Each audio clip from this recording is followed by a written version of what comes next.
Welcome back, guys. This is episode 2. We're joined by Neale Cranwell. Neale, why don't you give a brief history of your very long and extensive bodybuilding career?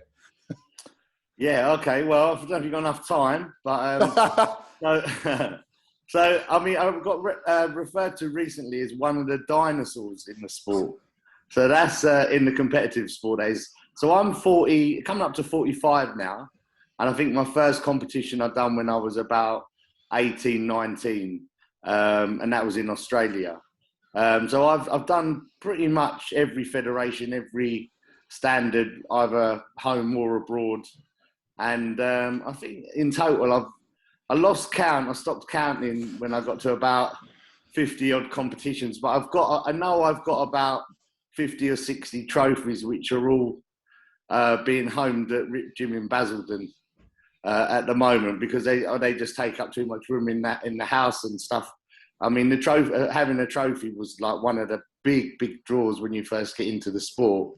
You know, to be able to have a winner's trophy, and that made everything. But you know, sort of 20 odd years down the line, which is how long it's been now, is really their doorstops, and they're in the garage, they're in the loft there. So I've made a home for them at a very good gym down in Basildon, which I'm friends with Alpa. So a shout out to Alpa for homing all my different medals and trophies along the years. That's a very good gesture from them.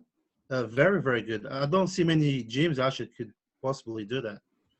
No, so I mean, obviously, I owned Crunch Gym for 15 years, my own gym, and that was obviously the ideal place to put such things because they're large and you know, I think, to be honest, they add a bit of credibility to the gym because people train to that level that they become champions, and aspiring sort of trainers, competitors, or people in the gym would look at those things. I know I did when I started. I looked at the pictures on the wall of the signed athletes, you know, that had trained and competed from that gym, and that gave you hope, you know, that if they could do it, you could. And I think the trophies are the same thing. But obviously, I sold the gym just before this whole COVID thing started in January last year, just by chance. Obviously, I didn't know the COVID was happening, and to be honest, it was a perfect timing. I was very lucky to have sold it at that time.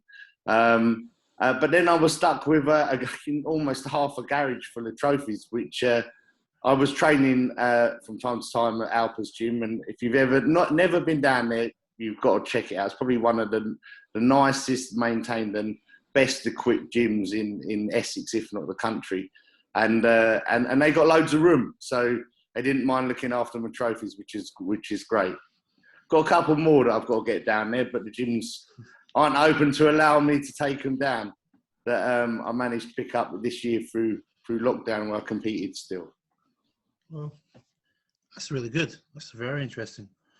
I saw some of the pictures from the gym. It looks absolutely amazing. It looks like something out of this world. You know, been to Rip Gym Basildon? Yeah, talking to Rip Gym in Basildon. Yeah. Yeah, it's Rip Gym in Basildon. Yeah.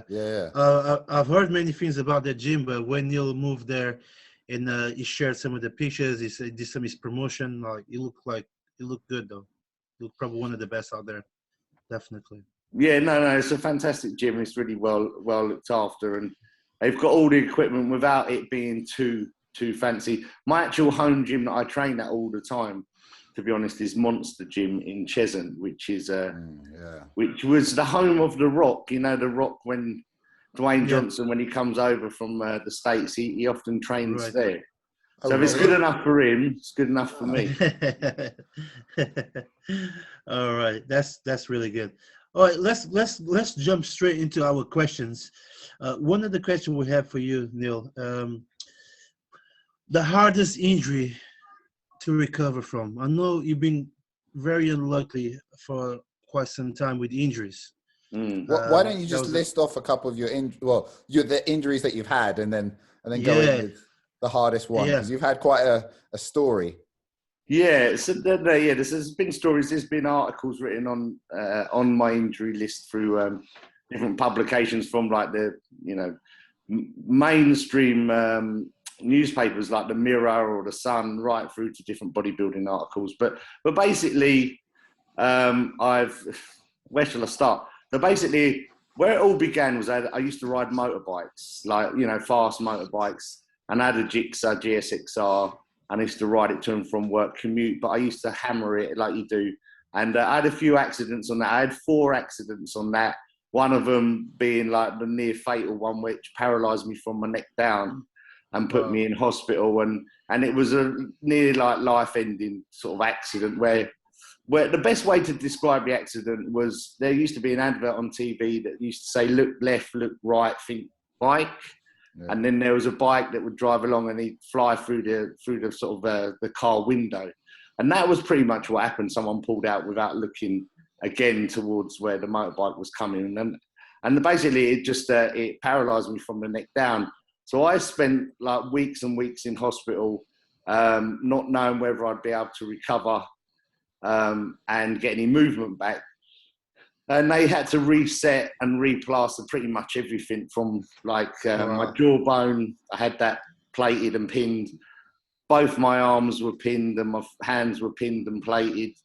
And my hips were also pinned. And I had some issues with my spine as well. So it took a long time to get any movement back. And to be honest, that was a really, really, really depressing sort of stage in my life, which I'm glad, you know, I've got past. But in a way, it was probably one of the best things that, you know, you wouldn't ever want to happen to yourself, because, you know, up until that point in my life where I was in my probably late 20s, early 20s, mid 20s, I was like a typical like lad that was, you know, trying to, I don't know, move up the property ladder, buy a nicer car, buy a nicer house, get nicer clothes. Basically materialistic things seem to be, you know, your drive in life. And then once that happened, all of those things, you know, you would give them all up just to be able to wipe your own arse again, brush your own teeth. And literally that's what I prayed for in hospital for weeks on end, is to be able to do them things and to give up everything that I thought was important, which really isn't.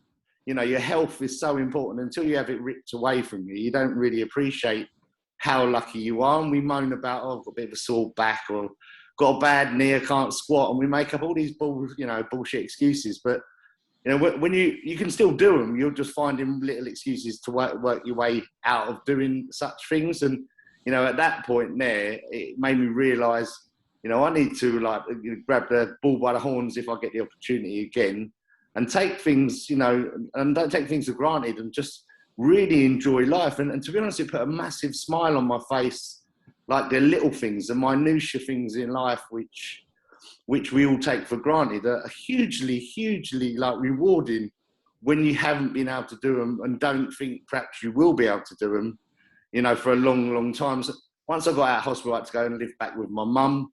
And my mum had to, you know, take a grown man to the toilet and wipe his ass and feed him. And, you know, my arms were in plaster casts and I couldn't scratch my nose or have a drink. And she had to do everything for me. It's really hard for both of us, you know. I annoyed the shit out of her, you know, and it annoyed the hell out of me having to ask for everything. I'm quite an independent person. And once I got past that, it made me really realise, you know, this thing which I'd been dabbling in, which was bodybuilding. There's something I want to really like concentrate on and become the best I can. However, what had happened is I'd competed prior to that accident with as a natural bodybuilder, competing in the A and B as it was back in its day.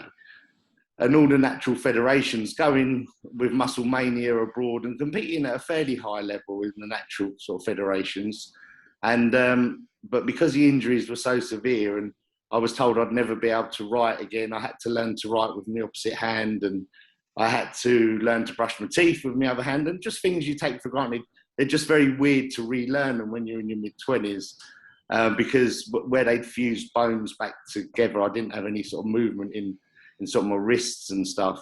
And so that became, again, depressing. Although I'd got out of hospital and I was back to normal life, I couldn't go back to the gym and lift again. I was told by the surgeons I wouldn't be able to lift again because of, you know, the fusions and the injuries, the repair they'd done. And so once I kind of, you know, it's like anything, when you're really ill, you're just really ill, so it's horrible. But once you're a lot better, it's fucking annoying. Do you know what I mean? That you're still not quite there. And so it was a bit like that. So once I got back and I could get back in the gym, I just really wanted to get back to it. And it was depressing because I couldn't, because I didn't have movement and I had a lot of problems. So I went to Harley Street and saw different like specialists and doctors, and they recommended all these different movements and physio and different like really expensive nutritional supplements that would help with healing bones and tissue and stuff. And none of it really done a huge amount of, obviously the physio helped a lot, but the other stuff didn't. And it got to the point where it was, you know, do I sit in the corner and be depressed and think, well, that's the bodybuilding career side of my life.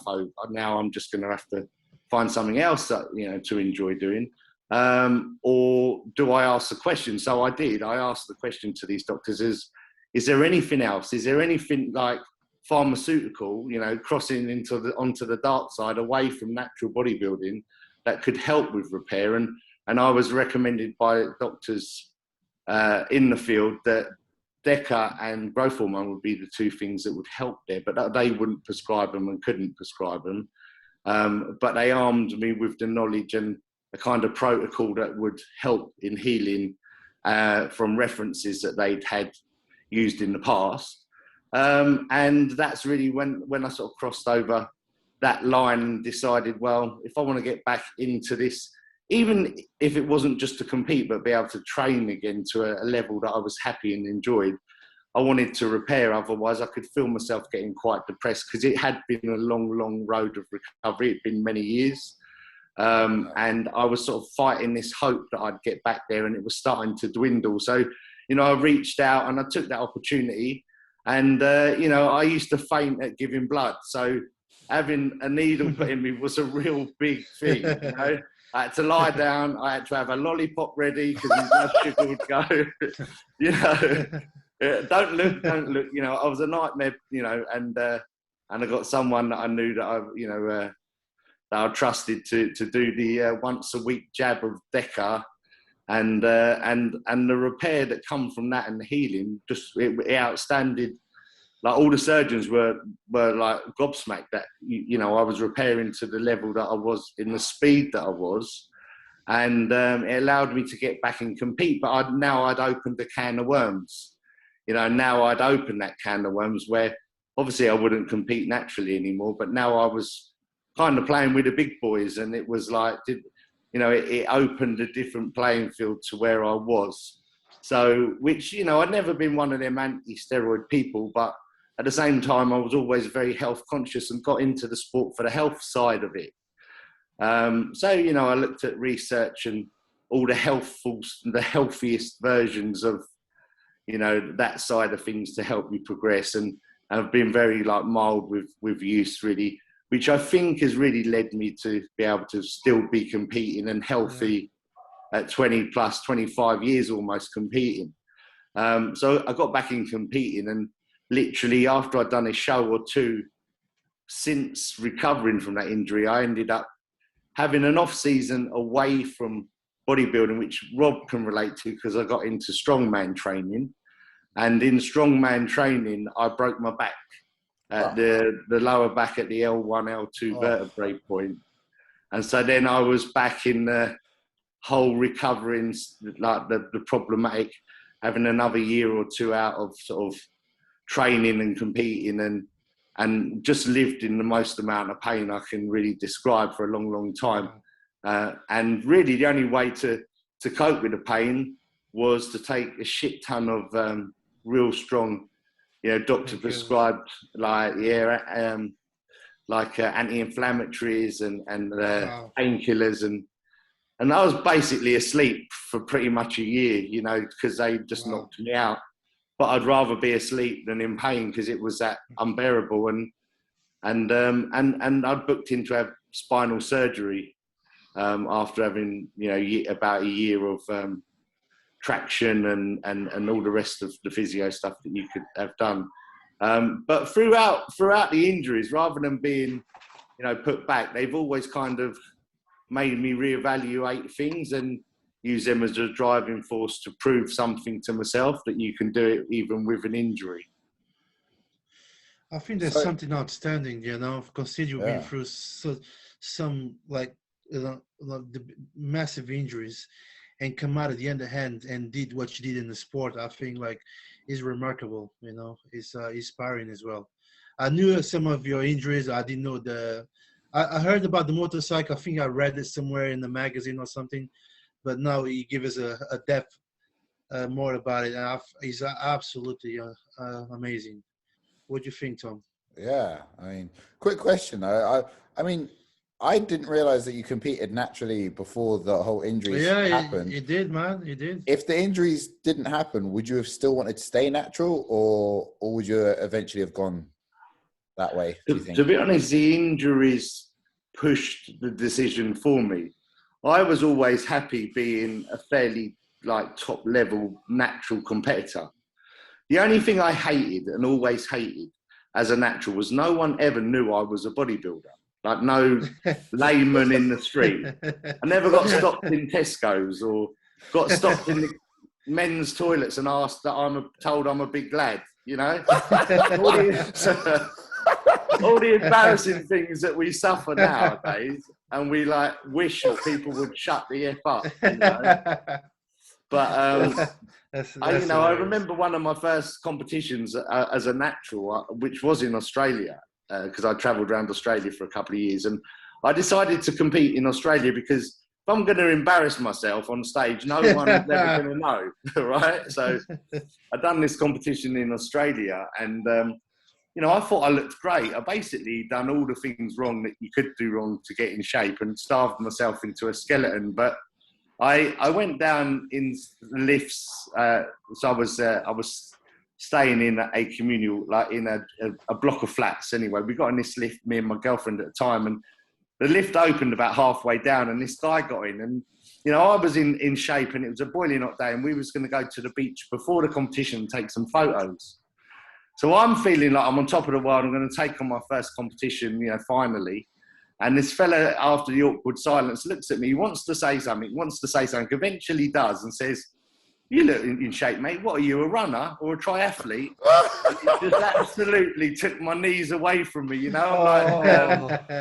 I didn't even have didn't have the balls to say to him, "No, I'm a bodybuilder," because I didn't feel like one then, I did feel like a swimmer, And a lot of natural athletes are kind of very thin but shredded to pieces. Yeah, and it's not really until you get to see them unmasked and on stage that you think, wow, they look fantastic. Yeah. So I sort of suffered for sort of 4 or 5 years without that accolade of the general public sort of talking to me about bodybuilding, and wishing that someone would just recognise that.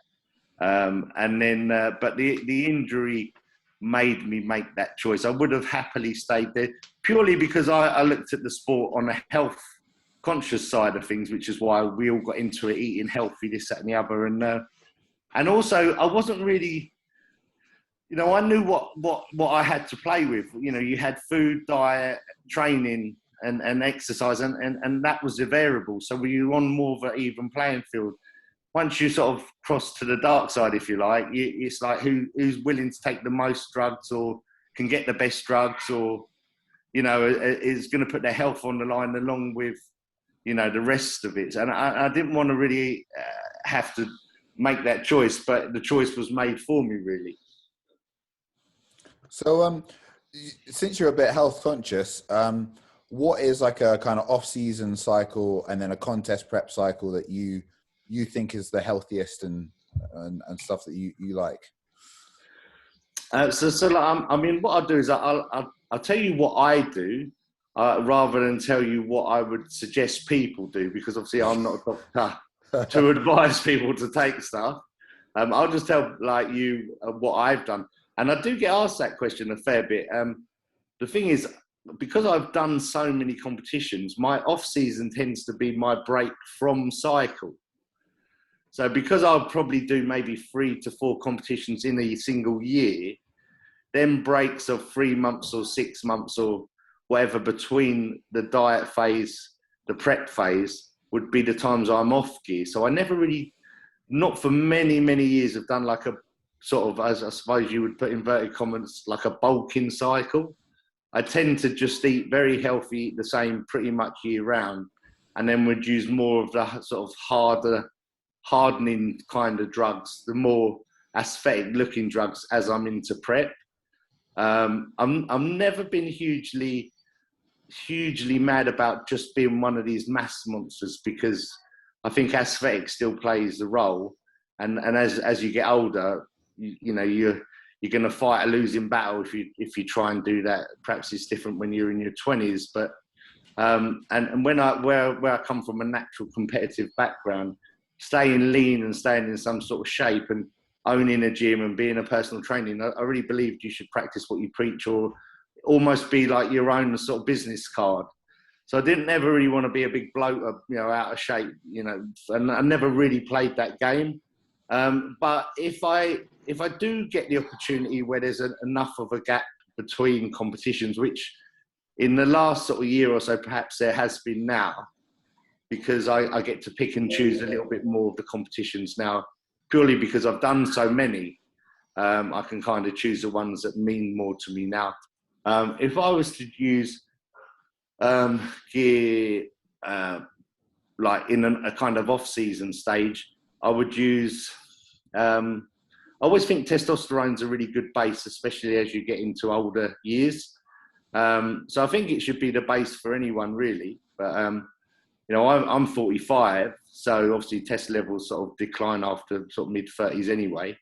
So naturally you'll feel a hell of a lot better if you just, use more testosterone than perhaps you needed to when you were younger. So I would use something like 750 milligrams of test as such, as a base. And then people put things like equipoise or Deca with that as kind of off-season cycle. I'm not a huge fan of them personally. They just don't really respond well for myself, although I have seen many people respond really well with both of them. I like Masteron and Amphate. I think that's more of a kind of leaner, cleaner, and more of a real drug than, like, if you had the choice or could find the real deal, Primobolan would be my choice to put alongside testosterone. It's just almost impossible to find one. The price of Primo is so expensive, anyone selling it is probably not selling it. They put maybe test propionate in the bottle. So I know with Masteron, it's not an expensive drug in the raw form. So therefore, you're more likely to get the real kind of format. So I'd rather take just trusted sources, and if I can source pharmaceutical grade substances, which I'm fortunate enough to do because I've been in the industry for so long and got enough contacts. I'd rather take less of stuff that I believe than an array of stuff that comes in a 10ml bottle that seems to be the hype now, where people just want a blend of everything, thinking taken all in one, because all these different drugs, the science of it is a little bit more complicated than just throw it all in a bottle and happy days. Like all the raw powders, they dissolve at different temperatures. Yeah. And when you're pulling that up into a needle, then how do you know you're getting exactly the right quantities of what when it's a blend? So I'd rather be a bit more anal and take the exact quantities, of the substances I want to take. So it would really be them two that I would use as a base. And if I put an oral tablet with it, I would probably, I think Anabar's a good all round, whether you're off season or not. But as orals go, I think Turinabol or T-Bols are probably, them two are probably my favourite two to use.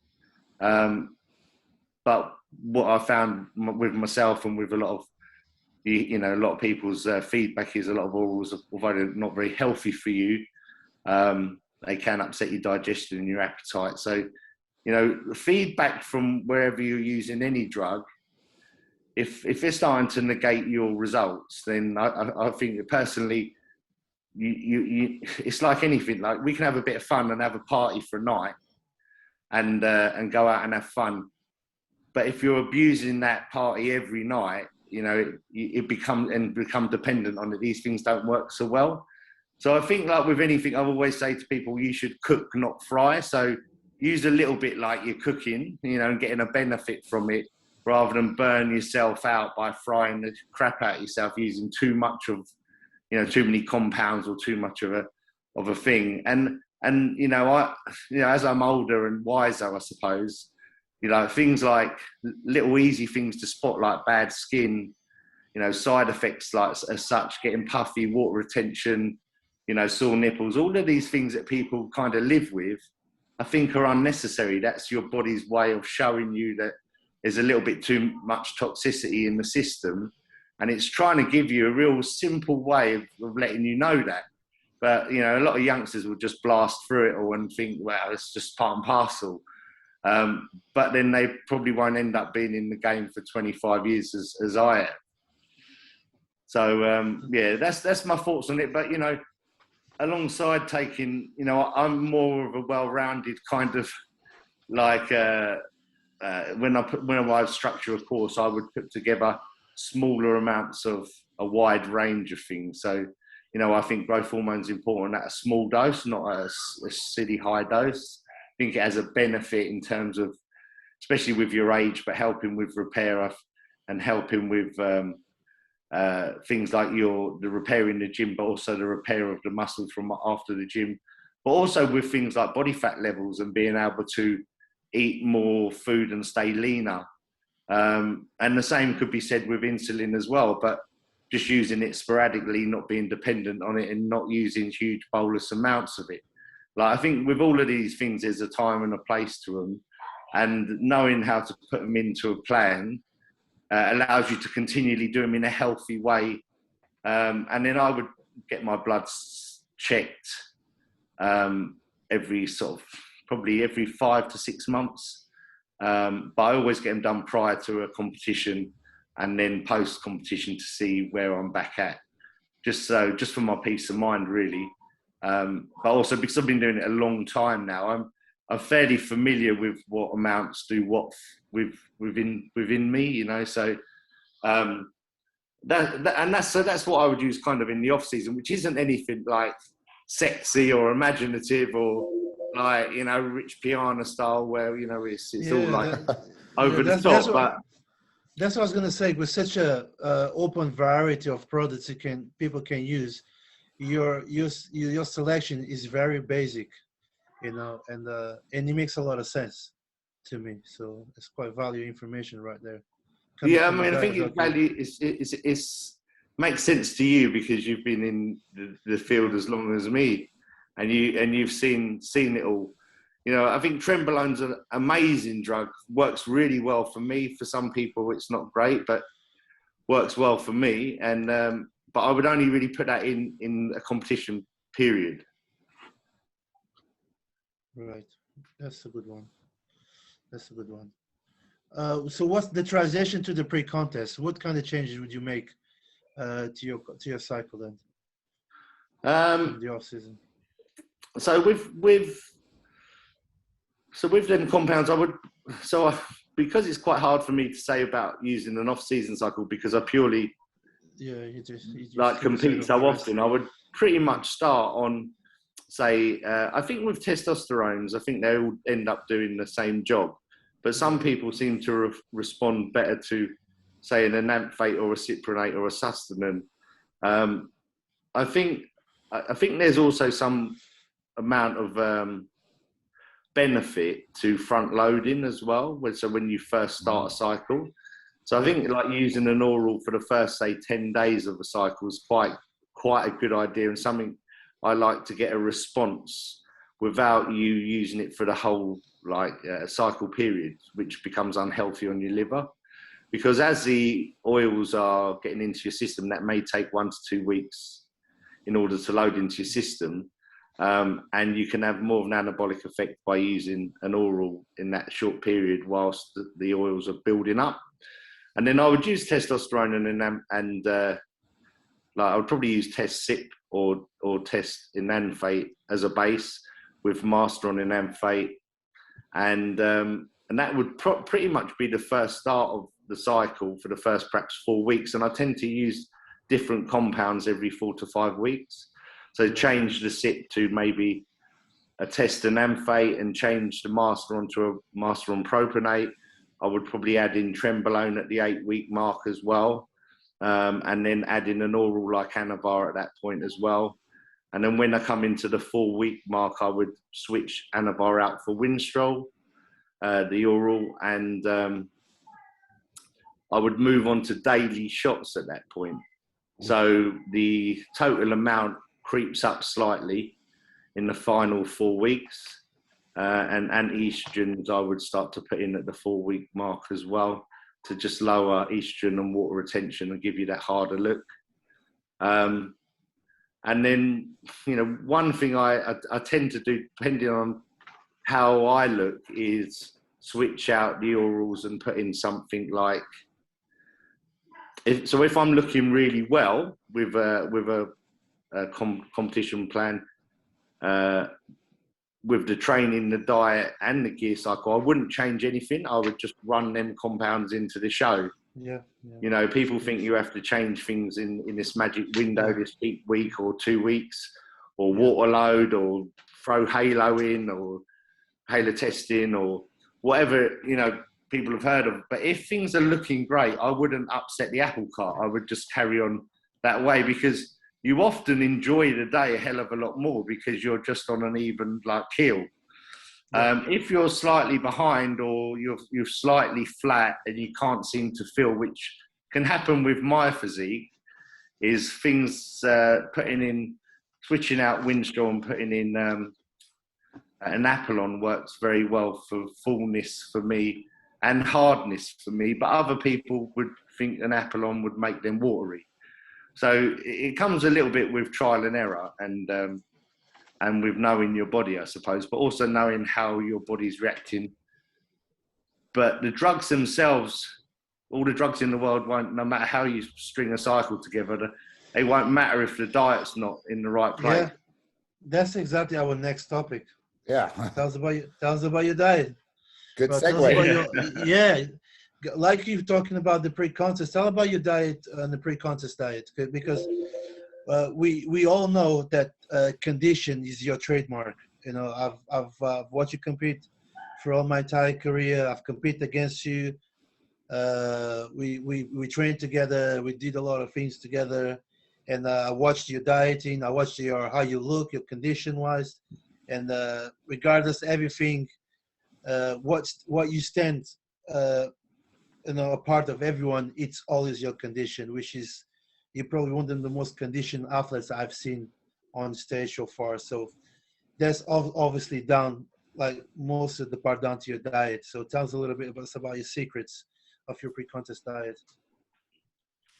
Yeah, so the diet really, I mean, funnily enough, you had Eddie Abu on your podcast before me. And he was one of the guys that I first went to for my advice with diet. And I'm not sure, I didn't listen to your podcast, I'm not sure if you spoke to him about diet, but I remember the Eddie Abu diets that got me going. And for many years, I never could, the first sort of probably 5 years of competing, could never get that grainy, hard look. I'd always feel like I was a little bit soft, or am I holding water, or couldn't quite work out what was going on, even though it's a real long way of finding out if it's going to work or not when you've just dieted your ass off for 16 weeks in a slightly different way than the last time, to find out the results haven't worked. And it's very frustrating, and I wish there was a simple answer. And I remember one year I nailed my condition for the first time, and I wrote down very structured with the whole prep process, and I jotted down the whole process of how I ate, how I trained, what gear I took, and I thought, that's it, I've worked out, I've got a blueprint. I can just follow this blueprint now. Every single competition, I'm going to nail it. And a year goes by, your body's like whole cells regenerate, change over, turn around, and you do exactly the same process, and you don't look the same. It's a very frustrating sport. But then, you know, over probably the recent 10 or 15 years, I've been able to work out how to now condition. And to be honest, it comes down to simply, in a real simple word, is not being afraid of carbohydrates. And that was where I used to always go wrong. I used to think if you want to get leaner, you lower your carbs. And I think a lot of people still fall prey to that. Because carbs are the enemy, and the Atkins diet was a big thing, you know, and keto diet is now the big thing. And so, but, you know, without carbs and without glycogen pushing on the muscle and having the muscles full, they don't look hard. They do look watery and soft. But it's a bit of a hard one to understand. But you see, the key to it is, you know, I wouldn't like you or anyone to walk away from listening to this podcast and going, all right, Neale said eat carbs. Off we go then and do 800, 1,000 grams of carbs every day. Because if your body fat isn't at the right point, that doesn't work. So you do have to diet and you do have to bring your body fat down. But as your body fat that comes down and you get leaner, I simply increase my carbs, but lower my protein. So the calorie difference isn't much different, but the macronutrient is. And the old standard typical way that I used to do it was the exact opposite. Most people probably still do that. As they diet, they lower carbs as they carry on dieting, and they might increase protein a little bit, and they kind of switch it that way. But I found for me to get that rock hard look, it was a matter of not burdening my digestion, because when you eat a shit ton of protein, it's quite bloating and quite hard to digest. But when you eat carbohydrates, they're not, if you choose fast digesting carbs. So I would move away from things like sweet potato and oats and things that are supposed to keep you full for long times, which is what you might start on when you diet because you're not eating too many carbs, and switch them around for things like ground rice, jasmine rice, rice cakes, like fast carbs, refined kind of carbs became my friend. You know, and people will look at me in boxes of Rice Krispies or, you know, I don't know, tons, like 150 gram servings of cream of rice and mountains of plain jasmine rice, and think, Jesus, are you on a diet? I thought you were doing a competition. Like, how are you getting shredded eating that much? But the protein content with it isn't very high. It lowers down. And the key initially with that for me is not having any fats at all with any of them meals. Until my metabolism starts to race along, which it will do, and then adding fats help the carbs stick. They help the body slow down the digestion and the sort of food sticks.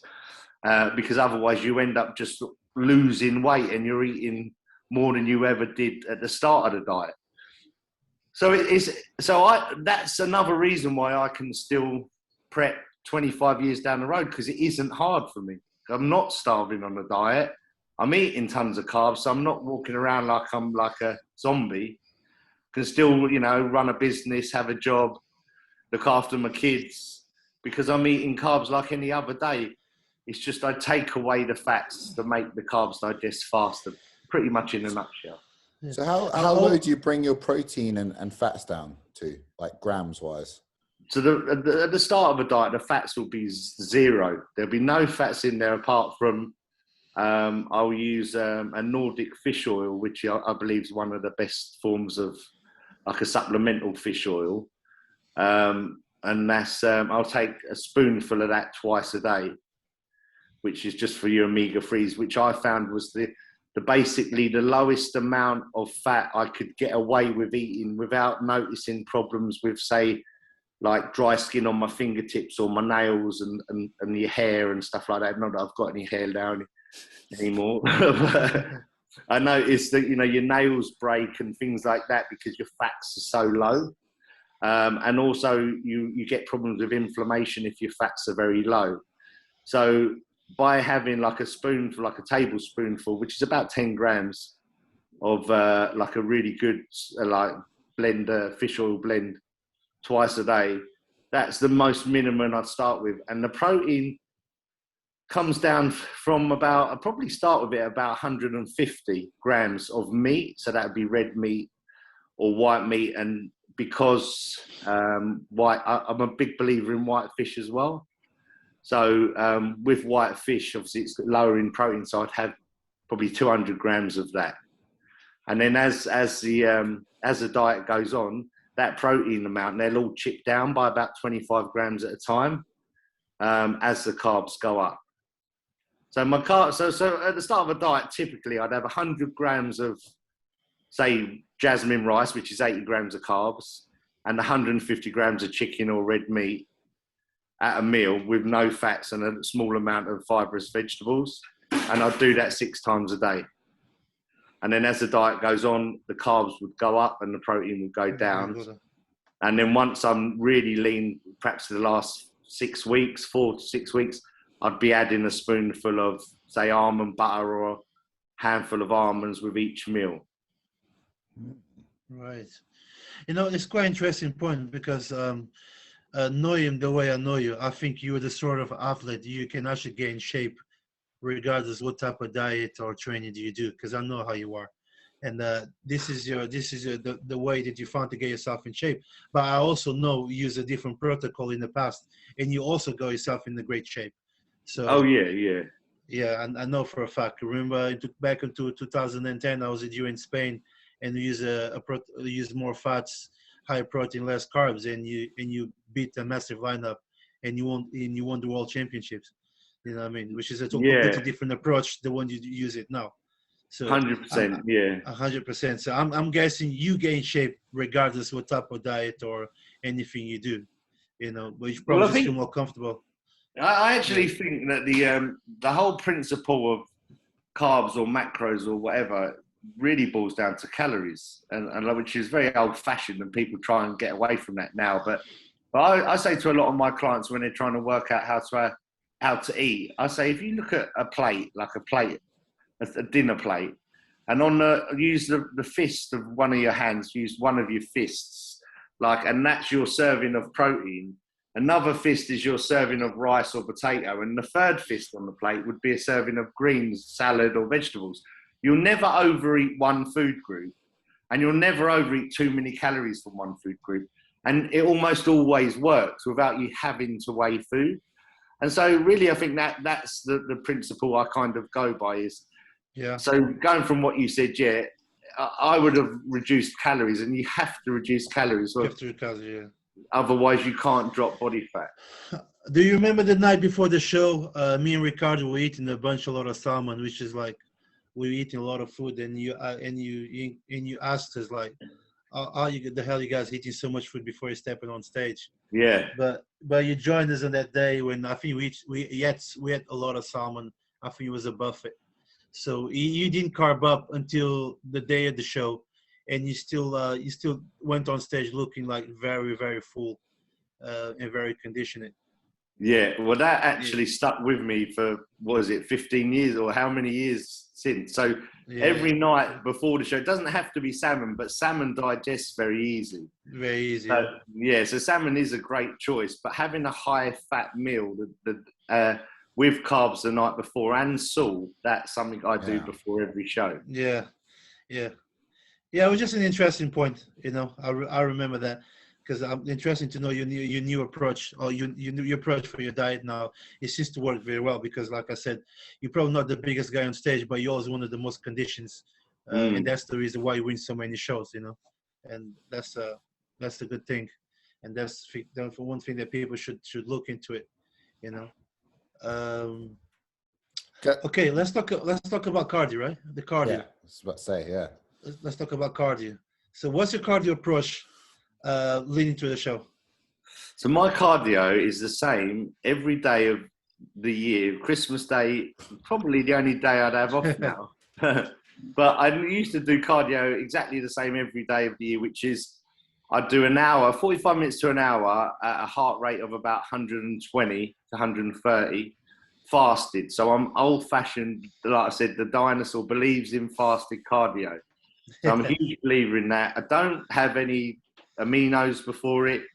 I wake up and I take glutamine. I think L-glutamine is great, not really for bodybuilding. I think it's great for your gut lining and internal like digestion. But I have an unflavoured glutamine, and I'd have a black coffee. I'll drink a pint of water. Sometimes I put lemon in it. Sometimes I do the cider vinegar, but it all tastes like arse. So I'd really try not to. You know, there's enough people on their touting this is the best start of the day, but let's face it, that tastes rancid, right? So I've got to be in the mood for that. You try and have one of them vinegary drinks after a black coffee, and that's just a recipe for disaster. You know, so if I'm feeling like I need a little pickup, I'd rather have a black coffee than a nasty cider vinegar drink. And then I'll go and do my cardio. And I like fast walking, but I've also got an exercise bike at home. So I'll do one or the other. And I've done that year round for like 20 years probably. So when I come into prep, the only difference I do is I add 30 minutes of cardio post-workout or before my last meal of the night. And then if 30 minutes isn't doing enough with the diet, I might push that up to 45. So can you repeat again? How long is your fasted cardio? So fasted cardio will be 45 minutes to an hour. Right. Okay. And that's year round. Year round. So I'll do that year round. And to be honest, I don't care if it's 45 minutes or an hour. I think it needs to be more than 30 minutes. But I don't care which it is. If I'm having a good time doing cardio, which is a strange like sentence in itself, but if I'm having a good enough time, I'll do an hour. I'll keep it going. If it's pissing me off and I'm starving hungry, I'll do 45 minutes. But whatever I'll do, I'll try and get my heart rate up to about 120 at a lowest point throughout. I don't do HIIT. I think HIIT works and it works for a lot of people. I just hate it. So I think when people say, what's the best cardio? When's the best time to do cardio? I think the answer is simple. I think it's whatever you can do consistently is the best cardio. So if you do long, like slow, steady state, because you can do it every day, that'll work better than you doing HIIT one day and thinking, fuck that for the rest of the week. You know, so that's my answer to it. Obviously, every now and then, if I'm in the mood for HIIT, I would do it. But what I found when I've tried doing HIIT for prep especially is it takes my legs down, the size of my legs. And I've seen it with clients as well. When you do a lot of HIIT training, you lose cuts and you lose detail and you can lose fullness in your legs, especially in the end sort of weeks of cardio before a competition. So I do slow, steady state, and that'll be, you know, my time to catch up with, you know, like thoughts for the day and set myself up really. And then when I'm doing the competition, I'll add another 45 minutes at some point, either straight after training or before bed. Awesome. That was great. Love that. Some very valuable information right here coming from Neale Cranwell. Guys, let's wrap this up. Right, Tom? Yeah. I was about to say, well, can we have a quick one, real quick? Training style, because I've watched you doing some stuff, and it's a lot different to what me and Rob do usually. Which is what? What do you and Rob do? Well, you quite like really well. What I mean, you do a lot of. When I've seen you before, it's a lot of reps. Like when you've trained with Theo. I can't remember you doing a leg workout, and I was talking to you, and it was like you and Theo were doing like 50 reps or something. And why don't you just tell us about your training style? Okay, yeah. So there isn't really a style. People might get me a little bit confused with seeing the active channel and seeing different training things that happened on that going back 10 years or so. But simply you was asked to create something different, a little bit different for TV. So things like 1 1/4 reps. I did actually watch that. Yeah. yeah. So a lot of people done, but that isn't how I would train on a day-to-day basis. But I would do it from time to time. Every different style of training, if your body's not used to it, causes an effect. You get great amount of DOMs for that following week because it's total new shock to the system. The way I train really, in a nutshell, is with volume. I like volume. So I do like higher reps and I do like more sets because I want to feel like I've worked hard. And I'm one of those people that believes in an intra-workout drink.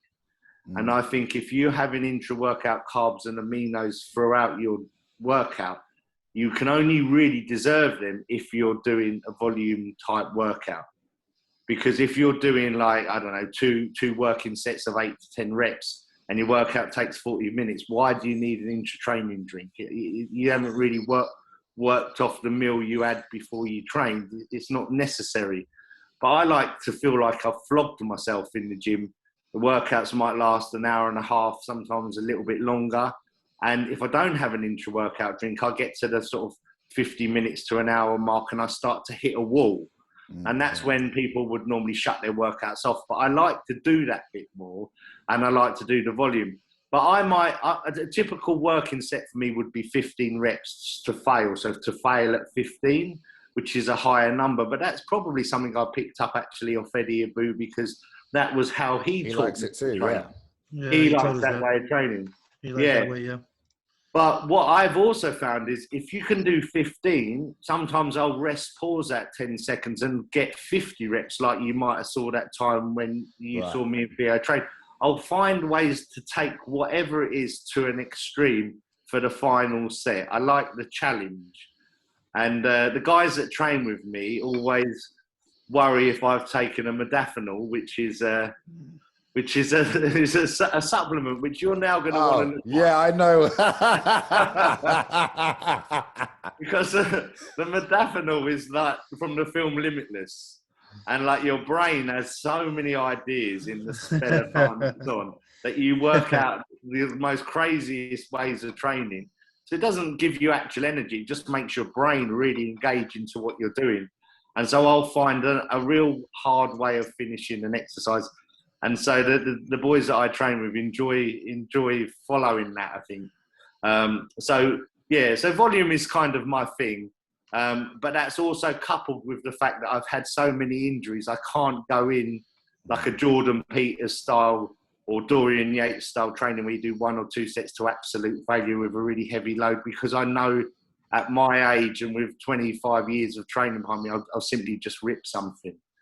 So just to add on to my injury list, that I didn't mention at the start, I have also torn my bicep off and had it reattached, and tore my chest off and had it reattached through training, and not through doing silly weights. Really, from the surgeons just said wear and tear of training for so long.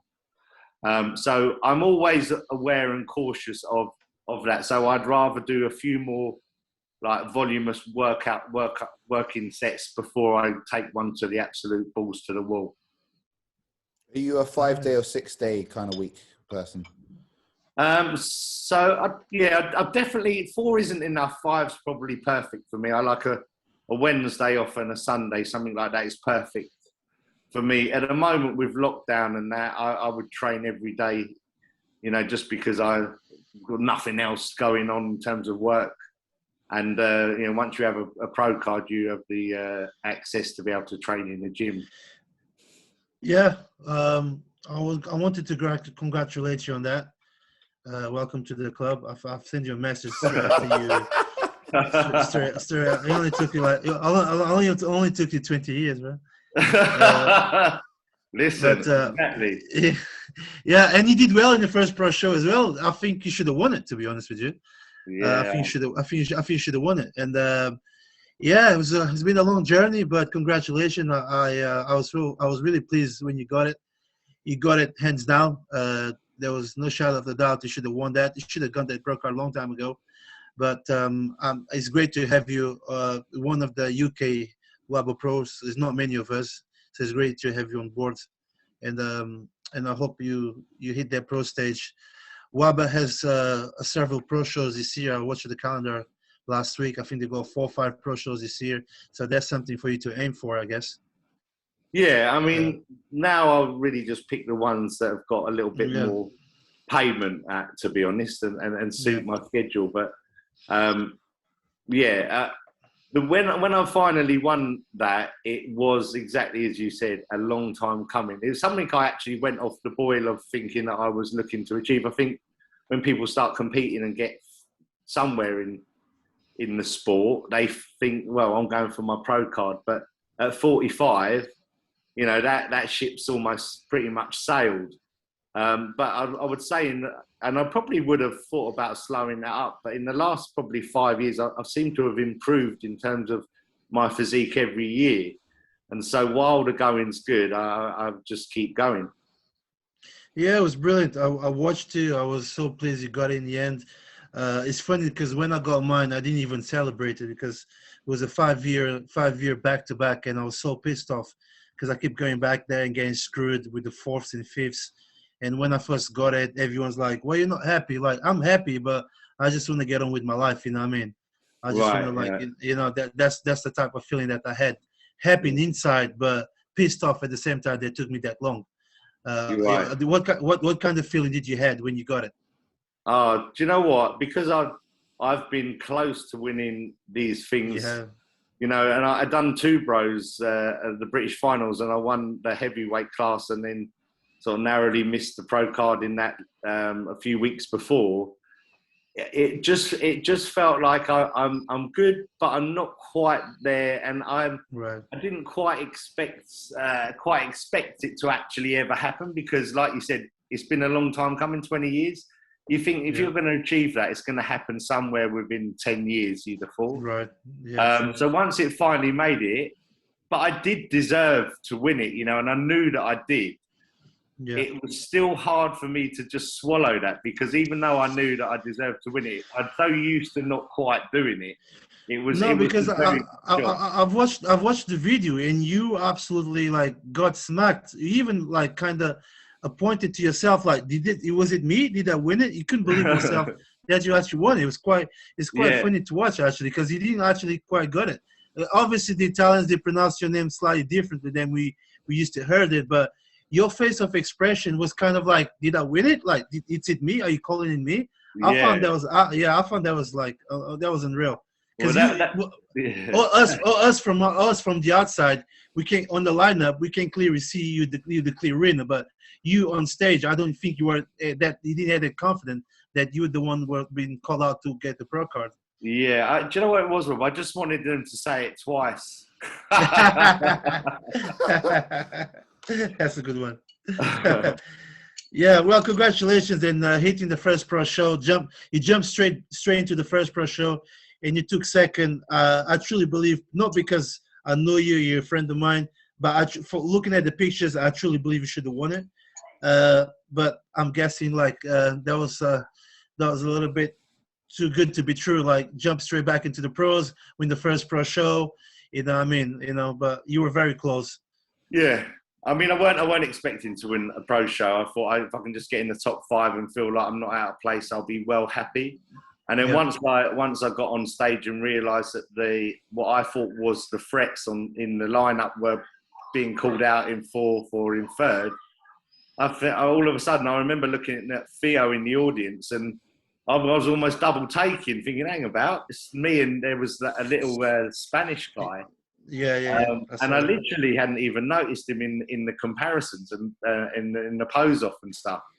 And then I thought, well, I must have won, but I mean, yeah, there was some controversy over that. I'm never going to say I was robbed. I'm never going to be one of them guys, but I was disappointed when it got to the last couple that I didn't actually win, because, you know, these things may never happen again. You know, you never know what might turn around in life. You know, so.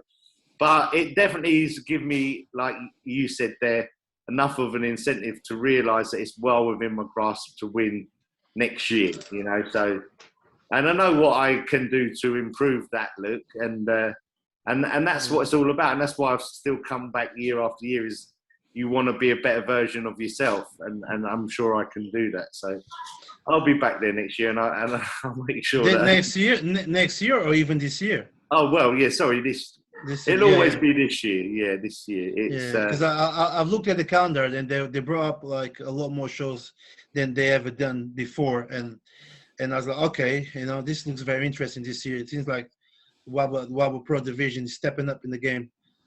Went from 2 shows to 4. I think it's 4 or 5 shows this year, you know. So that's like you just mentioned, is a good incentive for everyone who's got the pro card out there to jump on stage, you know, including myself. When I recover from the injury, I plan to jump back on that pro stage. Oh, good. Man. Yeah, well, that'd be great. Yeah. Yeah, that'd be awesome. All right, guys, shall we wrap this up? Yeah. Tom, right? Yeah. Right. Well, thank you very much, Neale. No problem. Right. Thanks for having me. All right, ladies and gents, this was Neale Cranwell, WABBA Pro Neale Cranwell. And I hope you guys enjoy our podcast this week. And I'll see you very soon. Take care. Thanks, Rob. Thanks. Bye. Bye. Cheers. Bye.